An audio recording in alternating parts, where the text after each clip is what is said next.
Yep, sounds good. Yeah. Well, hello everybody. I'd like to welcome you all to our second session of the day. It is going to be with my friend and Belta Belgian colleague, John Arnold. It's going to be great. We already know that. Um, sorry, I've been hyping this all up. John is a American, an American living in Belgium. Actually, he teaches at the Thomas More Hogeschool, which is a hogeschool here in or university college here in Belgium. He teaches want to be teachers, so he's a teacher trainer.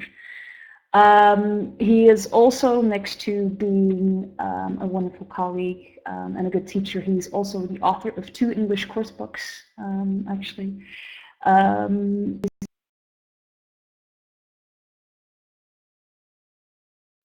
Areas of interest are language, task, and learning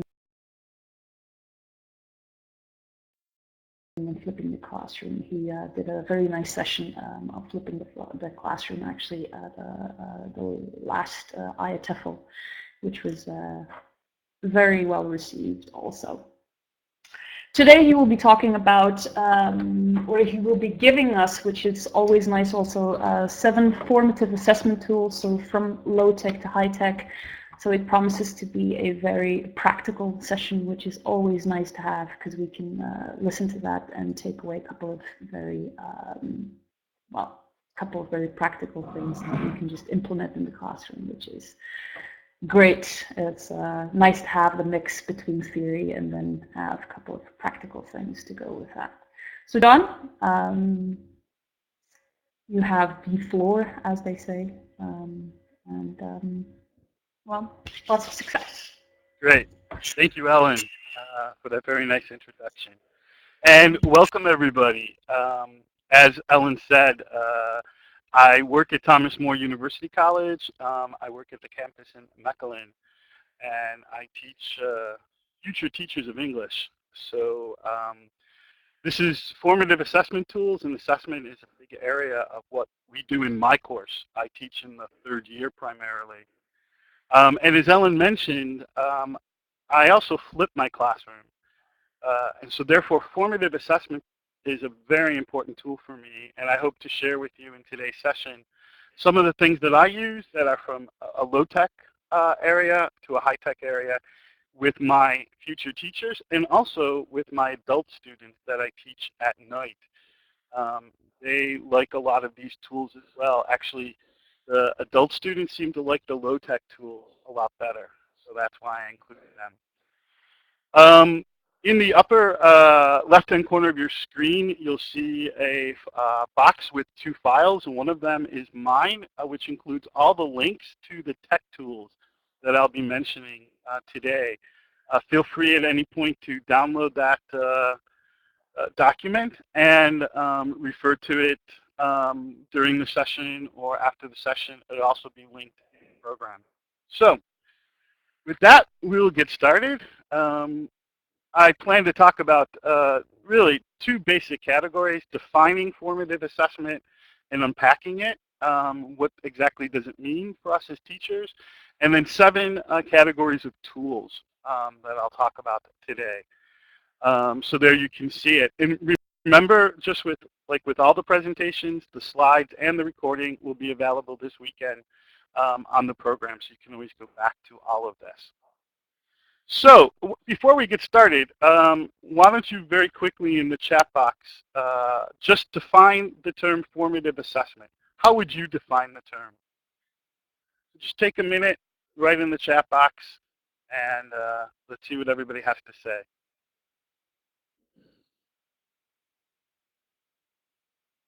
By the way, I should have asked, can everybody hear me okay?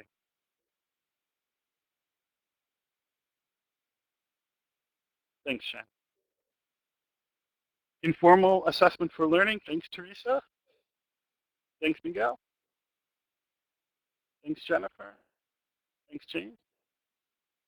Take stock of what learners can now do by themselves. Oh, nice, very compact definition there, yours. I like that.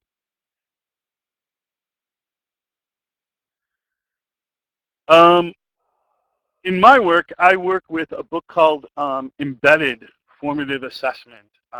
And the author of that book is Dylan Williams. And he defines formative assessment like this. So just take a second and you can read that definition. I don't need to read it out to you. But basically, this is his definition that he begins the book with.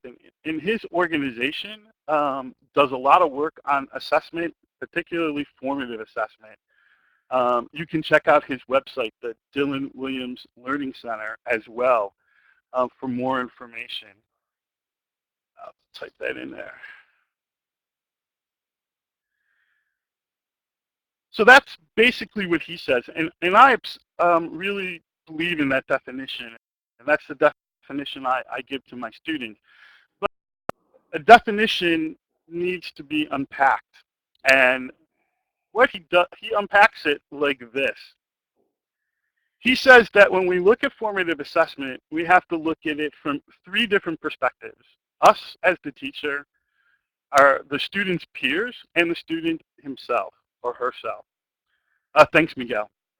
And then we have to look at it from three other perspectives. Where is the learner going? Where is the learner now? And how to get the learner there, which makes reference to what Joris said and what Teresa said as well. And I think when you look at the first box there, where is the learner going? One of the things that's very important for me and very important for my students is that the students that we're teaching, they need to know right from the start what is expected from them. Formative assessment doesn't work unless they know what the ultimate goal is. We could formative assess them as much as we want, but if the students don't realize where they have to go or where they have to get to, then it's not going to do them any good. We could give them all the feedback we want, and nothing's going to come of it. So as teachers, we need to make sure that our learning objectives, our learning intentions are very clear. And in addition, the criteria for success. I think this is so important. I spent the last year here in Belgium in the Flemish region working with about 250 Flemish teachers of English and French, actually, on this concept of assessment. And one of the big things I talk about is the fact that they have to present the students with the assessment model right from the start. And it seems to be a very new concept here. But it's so important because students need to know where they're going to go before they can look at where they are and how to get there. So that's very important that we do that. And then the students and the students' peers must understand those intentions and the criteria for success. And as both Luke and Jeremy and Divya said yesterday, if you were here yesterday to hear any of those talks, the students may be involved in deciding what are those intentions or what the criteria might be. That's important as well. That seems to be difficult for some teachers because it seems to be letting go of the control or seem to be losing the curriculum. But it's really not. Your students can stay on task, on curriculum, if you give them a little bit of leeway for what is the criteria. With my students this year, what I'm starting is they get all the tasks the very first day, what they have to do, and then their job will be the very first day to determine what are the most important criteria. And Jeremy yesterday showed a great tool that could be used for such a thing. So if you missed Jeremy's session, make sure you go back and watch the recording. He had a great tool. So I'm really not going to talk too much about that first column. I think that's a given. We all do that or should be doing that. I'm going to be focusing on the second and the third column. Where is the learner now? How do we know where the learner is, and how do we get the learner there? What's the feedback? So one of the things I'm going to be doing during this presentation is I'm talking about the tools, is talking also about what type of data are we collecting, and what should we be doing with that data at the same time. Does anybody have any questions or comments on this unpacking model from Williams?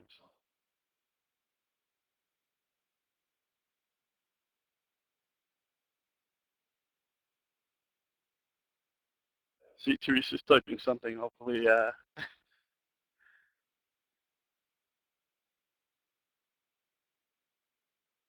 I think it's a really nice model that you can use.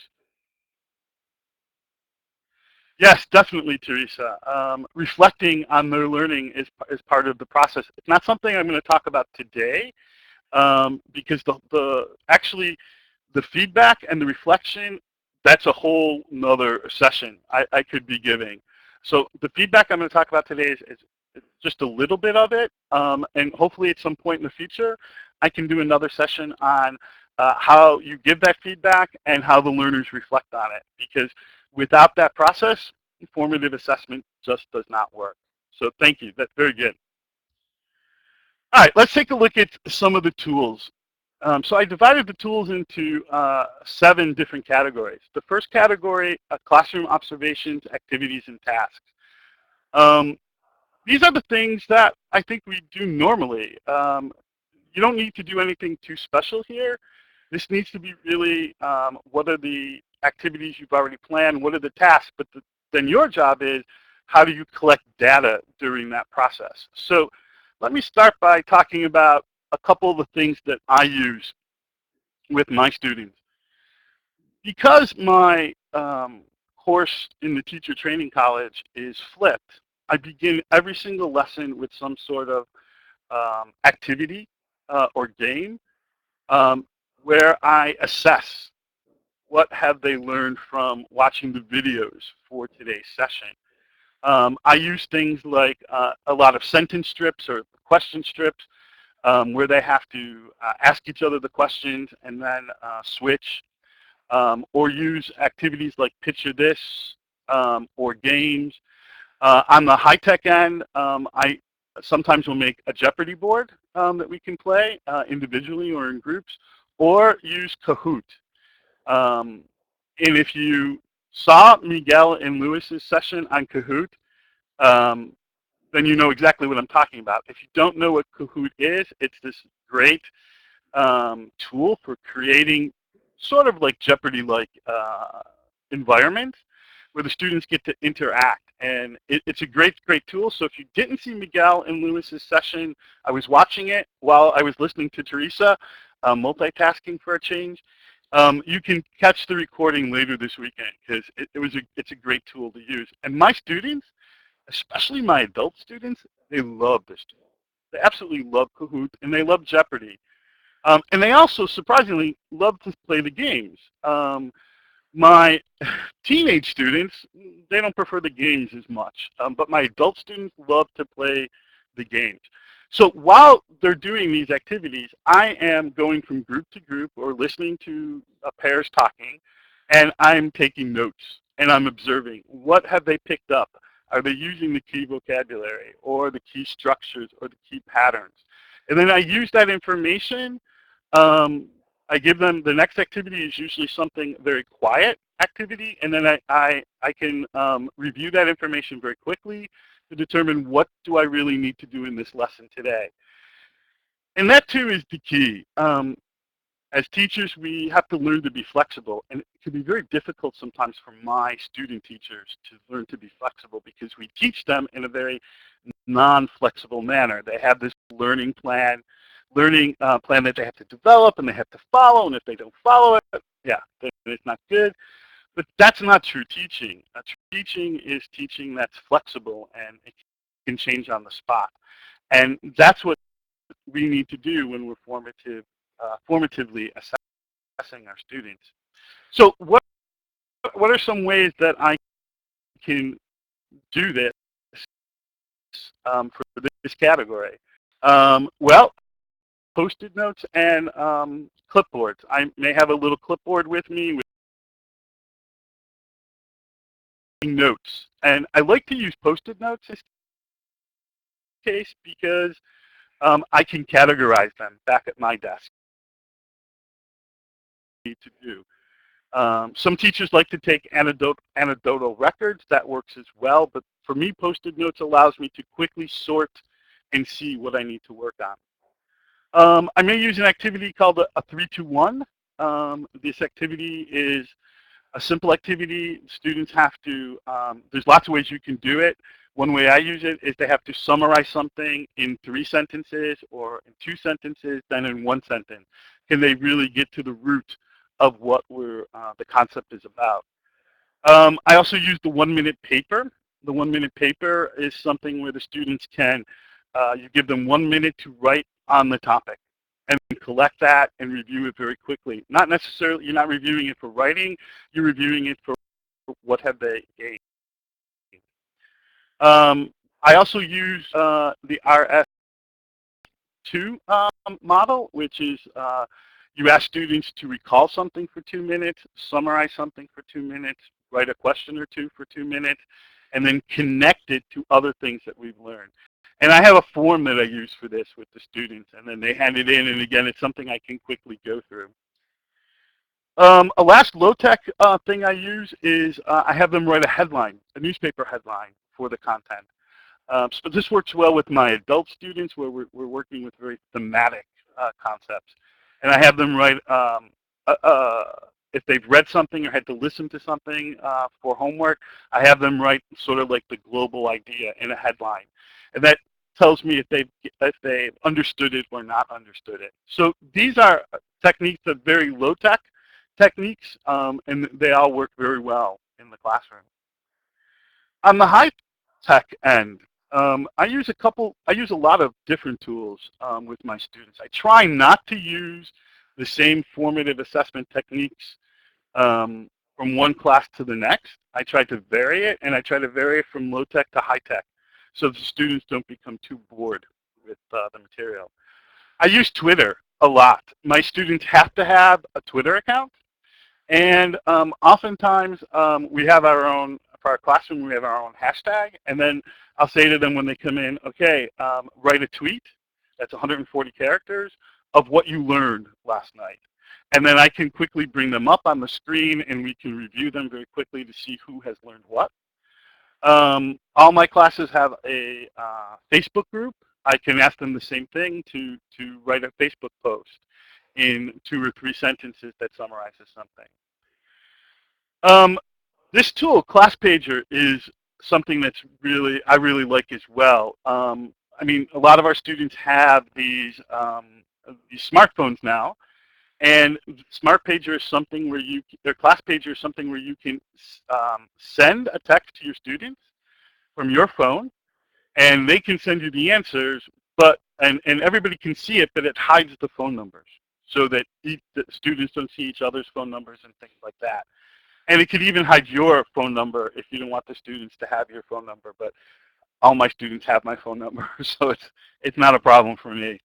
And I don't mind if they text me or whatever, even when we don't have class. But that works really well because it's something that they use all the time.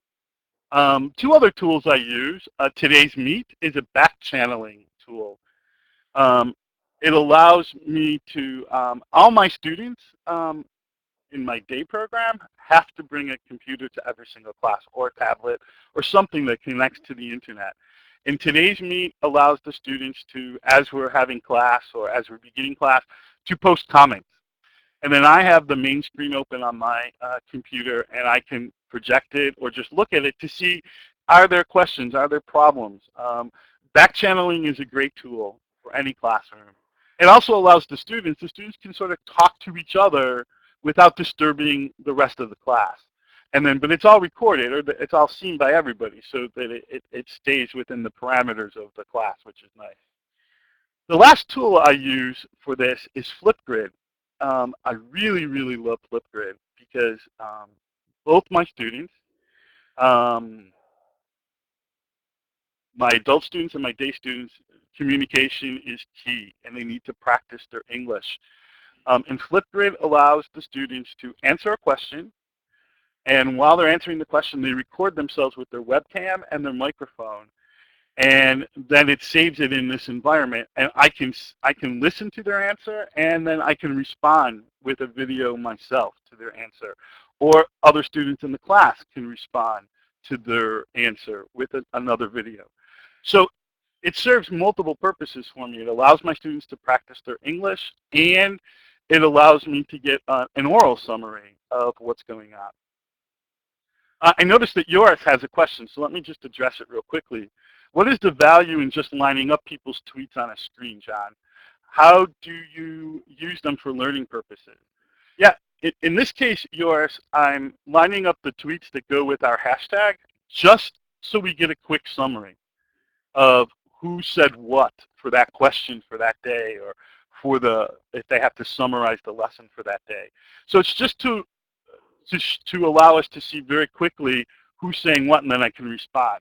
So it's not something I would do normally, but in this case, I think it works well because everybody can see, or they can line them up themselves and take a look. But it allows us to get a quick overview, and I think that's the case with all these tools. Is the data that you get is a quick overview of what the students know. And then you can decide where you need to go in your lesson. So whenever you're doing that, whether you're lining up the tweets or lining up the post on Facebook or looking at the responses on Flipgrid or today's Meet, it helps you to decide very quickly what's the next step, what path do you need to take. I hope that answered your question. Thanks for it. Moving on, the next tool, homework and quizzes. Yeah, you're right, Jen. It does. It does help to know if the objectives were met or what still needs to be done. Um, yeah, I have a problem sometimes with, well, homework. Homework for me is something in the flipped environment. It's usually listening to a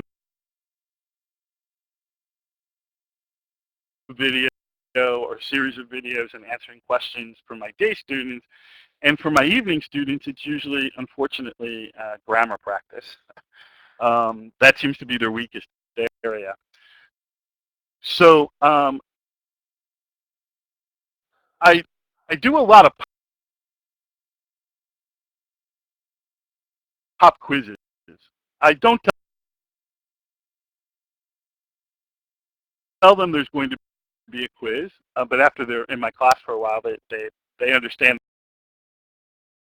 A quick quiz, and then we correct it in class. I mean, we might exchange papers, or they correct their own paper. It doesn't matter.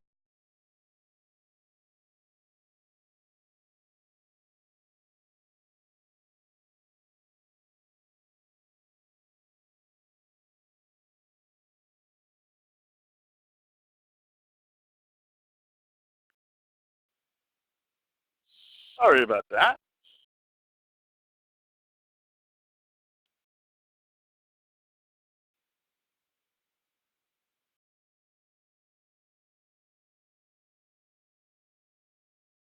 Uh-oh. Uh-oh.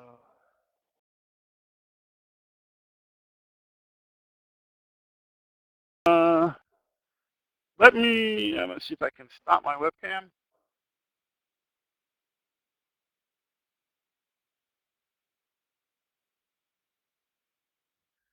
Am I there now?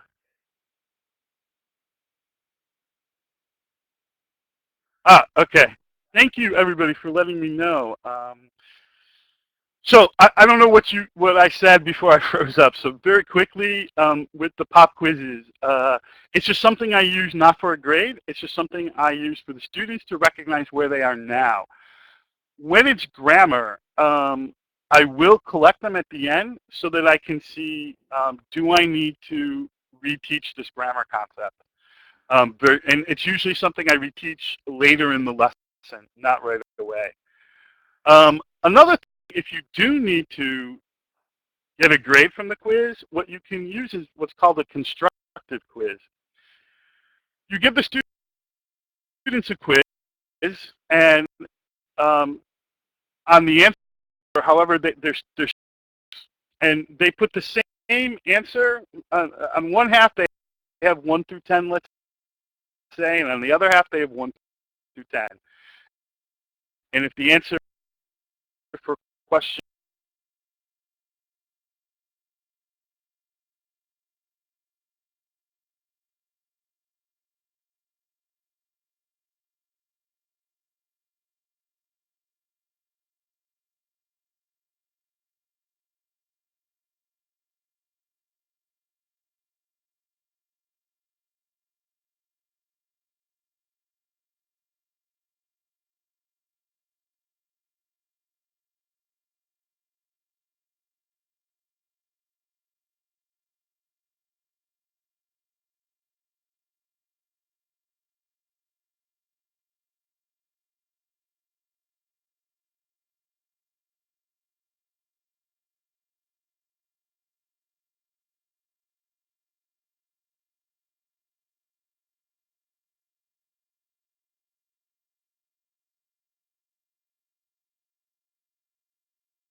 other program that works a little bit like a quiz um,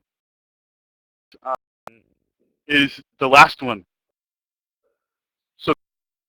Socratic. This is a nice program. It has a couple of uses. One of them is that you can give a quiz at any time in this program, and also you can use it, we're going to find out later, for other things, exit cards and that as well. So any of these work if you have to give a quiz. One of the important things I do with any quiz that I give, for example, I had to teach some prepositions and gerunds and infinitives in my class this year. And so I done quizzes throughout the semester, and then I would take those quizzes and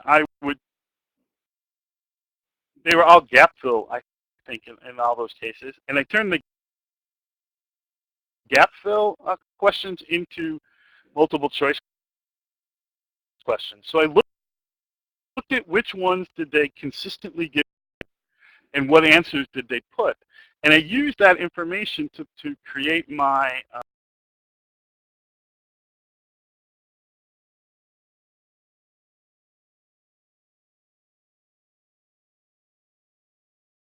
assessment later on.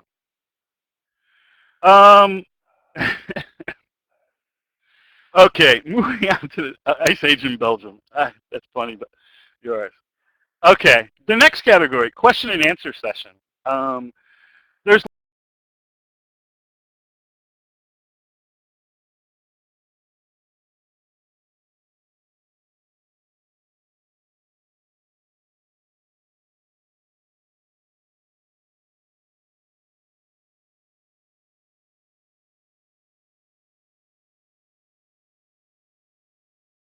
so the students can give you a thumbs up, thumbs down, thumbs in the middle if they don't understand. Um, Sometimes my students think this is a bit childish, but it really does give you a very quick overview of who in the class understands something or does not understand something. The key in using these techniques, though, is that when you ask the students to respond to the answer, you choose the one that did not answer correctly, because you want to find out why they didn't answer correctly. So if the answer is supposed to be thumbs up and one of my students did a thumbs down, that would be the student I would question. Why did you put a thumbs down?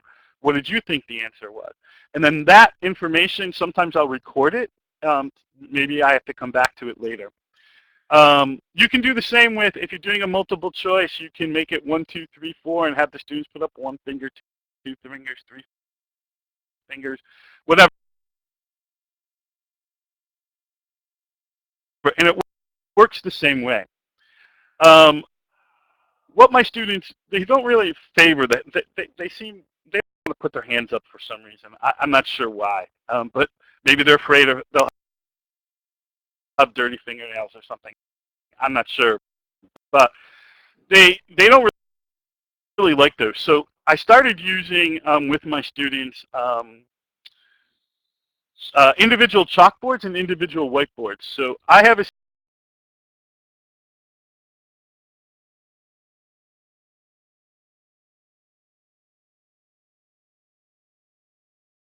I've taken paper and I've laminated it, and I don't have those here with me. They're at school, actually. I don't like to carry them back and forth. The students absolutely love writing out their answers and holding it up. And surprisingly, both my teenagers and my adults love this technique. I don't know what it is. I guess it's maybe you feel like the teacher type of thing, and they really, really enjoy it. And again, it gives you a very quick overview of who has the right answer and who doesn't. Sometimes I might have them draw. Sometimes I might have them choose a letter from multiple choice, whatever the case may be. But they really love these techniques. The other technique, of course, is to use the uh, the red, green, and yellow cards for yes, no, maybe, works like the thumbs up. What I've done to make it easy myself is I've taken my individual whiteboards, I the paper with a paper, and I laminated those two, so I can also use it for the yes, no. So they can just hold up the red side or the green side, and it makes things go um, a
the thumbs up, thumbs down doesn't really have doesn't differ between how we used it in America. So, but you should be aware of that.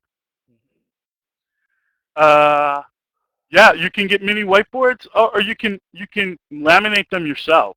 And I do buy spray to clean them, but then I use the Swiffer pads. So I don't buy the cloths or anything, and the Swiffer pads are to use. All right, the next category we're going to talk about is the admit and exit card. Um, these are great tools to sort of get a longer view perspective. I often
really as well. So that was the focus of my lesson, not how to form them, but how to categorize them and then teach them to their students. I also use a type of parking lot, which is there in that second picture. A parking lot, I use Post-it notes a lot with my students. They take a Post-it note at the end of the lesson, and they have to put it on the door or the door frame before they leave.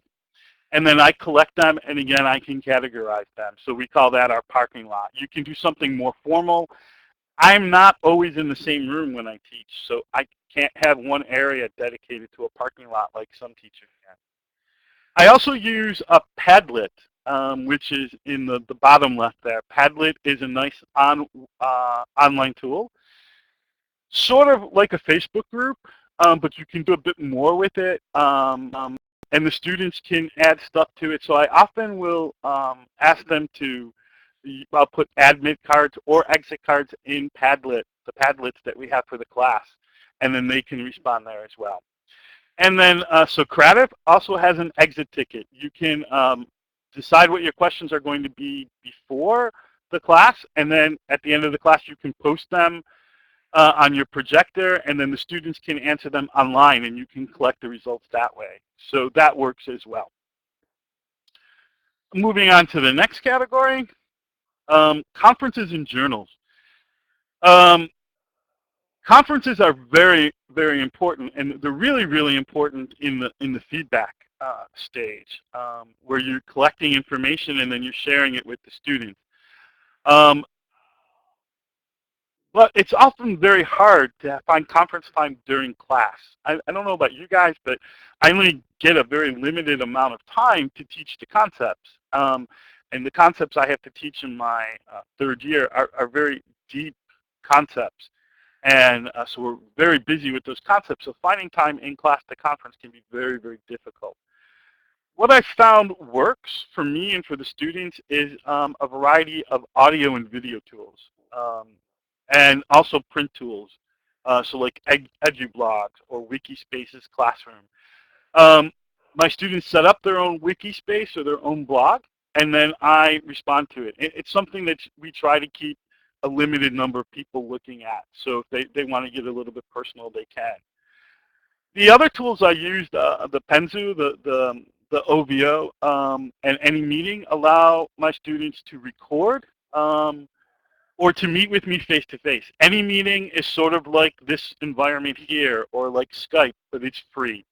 And I think you can have up to 12 people. So I can conference with a group of students if I want, if I have students doing group work, which is very nice.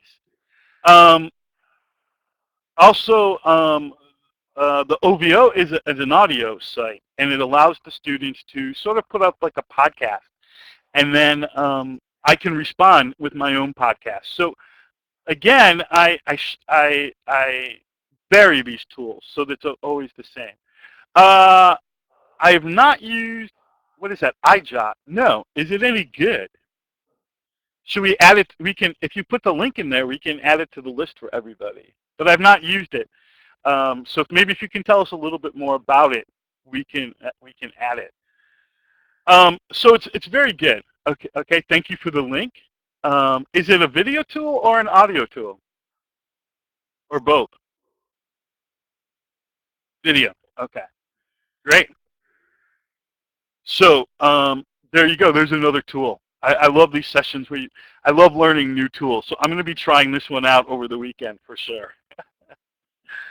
Um, but this is very important where you, when you collect the feedback for the conferencing, and then for journaling, that reflective piece that someone mentioned earlier, the blogs are very good for that type of journaling with the students where they get to write and reflect.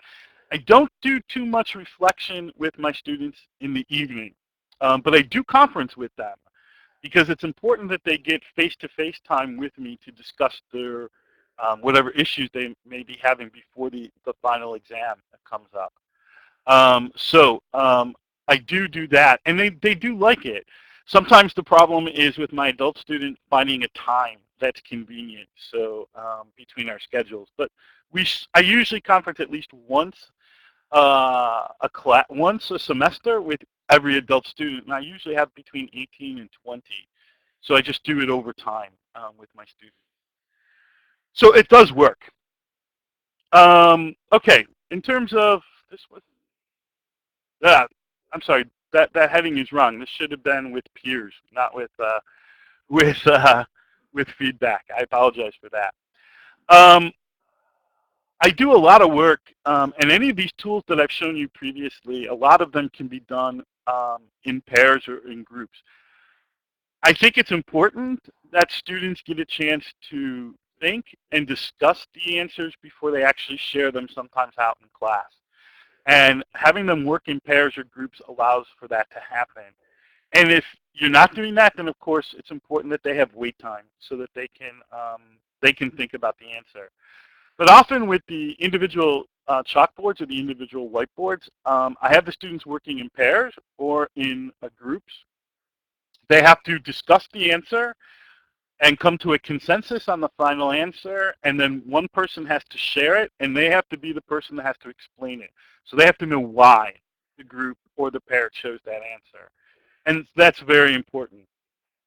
So that's sort of the think, pair, share. And then I also, if I'm working with a group of four, I'll use the numbered heads together, where each student is assigned a number 1 through 4. I always forget how to move my hand here.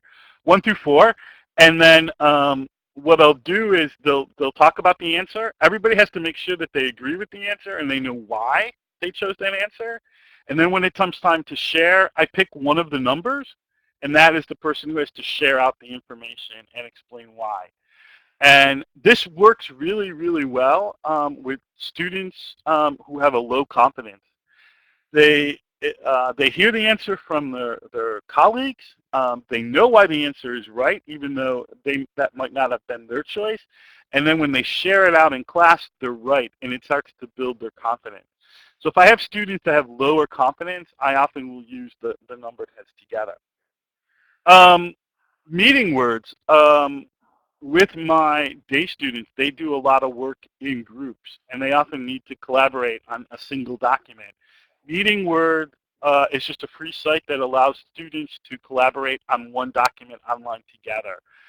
You can do the same in Google Drive, Google Docs, things like that, but it's just another tool, and I like to show my students a variety of tools. Stormboard is a nice tool, although it does cost. It's a bit costly, I believe, if I remember correctly. I've already paid for it, so I don't remember. But it allows brainstorming activities, and I really like it because it's an online collaborative brainstorming tool that works really, really well. There's some free tools out there that I don't think work as well as Stormboard. Um, and so my students can they practice it in class, and then they can do it outside of class. And then I have access when they're doing group work to their brainstorm and things like that, so I can offer suggestions at the same time. And again, we have another, so if you don't want to use meeting words, you can try TitanPad, which is another similar to meeting words. Thank you very much. So we're getting some great tools in here. The last category talks about some visual and kinesthetic tools that I use with my students as well for formative assessment. Um, I love having my students take something and translate it into another medium. And two tools that I use for that are Storyboard That and a Storybird. So Storyboard That allows my students to create a comic. And again, it's a paid site, and I have a subscription for this site. And then they can create a comic based on a topic. With my first year students this year, they had to create comics based on a vocabulary units we were studying. With my third year students this year, they had to create a storybook.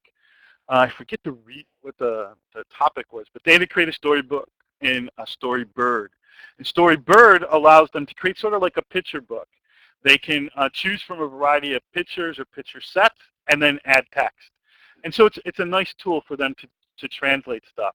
I also use Powtoon a lot with my students. Yeah, thanks, Jen. Powtoon is great.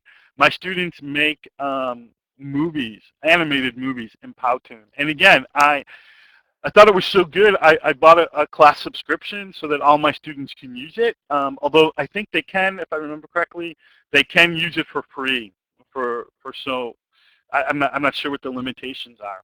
But it's a great, great tool, and I got some amazing, amazing Powtoons to share. I do a lot of work with videos. The students' book reports are always done as videos. They have to, for the first book they read, they have to turn it into a book trailer that would show up on Amazon. And so sometimes they use Powtoons, sometimes they use Storyboard that, and Storyboard that they can animate, or they shoot their own video. So these tools are great, and students love that. Um, the visualizing notes. This is great for students who are visualizing. It's a really big thing. You see a lot in the ELT community. A lot of people are really into this visualizing their notes. So I do talk about it with my students that specifically for their kinesthetic and for the visual students, they should allow them to create visualized notes. And there's an app out there that allows them to do it, or they can do it by hand, whatever they feel is good. Um, it's a great way. And then I often use, in class, I often use an inside-outside circle. It's just a great tool, just a great technique to put the students in two circles. So I often sometimes will use it when I'm doing question strips or sentence strips, where they, instead of having them just roam around the classroom, especially if the classroom isn't very big, they form these two circles, and then we just move in these two circles, and it works well. The first time I did it with a group of students here in Belgium, they thought I was nuts. They felt like they were on a merry-go-round or something. But they do get used to it, and it's good to break up the classroom, things like that. So I try to do that with the students. So I do believe that I have covered, oh yeah, I do believe I've covered all my categories and mentioned anything. So are there any questions? And thank you, everybody, for sharing additional tools. If you know more tools that can be used, please throw them up there in the chat box, because the more tools we have, the better. And don't forget to download the PDF file with the links so you can check some of this stuff out yourself. So does anybody have any questions for me?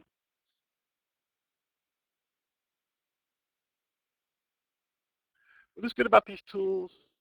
Not only learn language, yes, but they get more creative. Absolutely correct. We talk about our students being creative and learning to be creative, and creativity is one of the 21st century skills. And I think you're absolutely right. And the students are already doing this. That's what's I really like. They're already making movies and making comics and things like that. So I'm just adding on to what they already know how to do. And by the way, I spend almost no time teaching my students these tools. Almost none. I work with older, my students are 17, 18, 20. So they're a bit older. So I require them to learn how to use the tool. I don't teach the tool. Hugh Deller spoke at our conference, BELTA conference this year, and he really talked about the fact that we need to be teachers of the language and not teachers of technology. And I totally agree with that. So, uh, yes, Teresa, my classrooms are BYOD. No, we have no devices in our classroom. We don't even have computers for the teachers in our classroom. We have to bring our own. I think that's the case, and Mika can verify if that's the case on her campus. We work for the same university college, but on different campuses. Yes, I did mention Kahoot in the very beginning, and I do use it. And if you are unfamiliar with it, you can check out the recording over the weekend of Miguel and Lewis's session, which was excellent. And I just beat Jen by a few points in the Kahoot game. Thank you, Jorn. Jorn, edu educate play. I don't know that one. Ah, for word search puzzles. Ah, okay, great. Thank you. We're going to add that to the list. Yep, those are two great tools. Kahoot, Private. I love them both. I use them both. Hi, Ellen.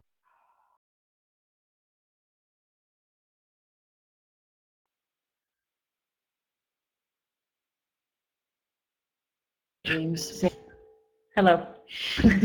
Yeah, I was just waiting for the right moment to start.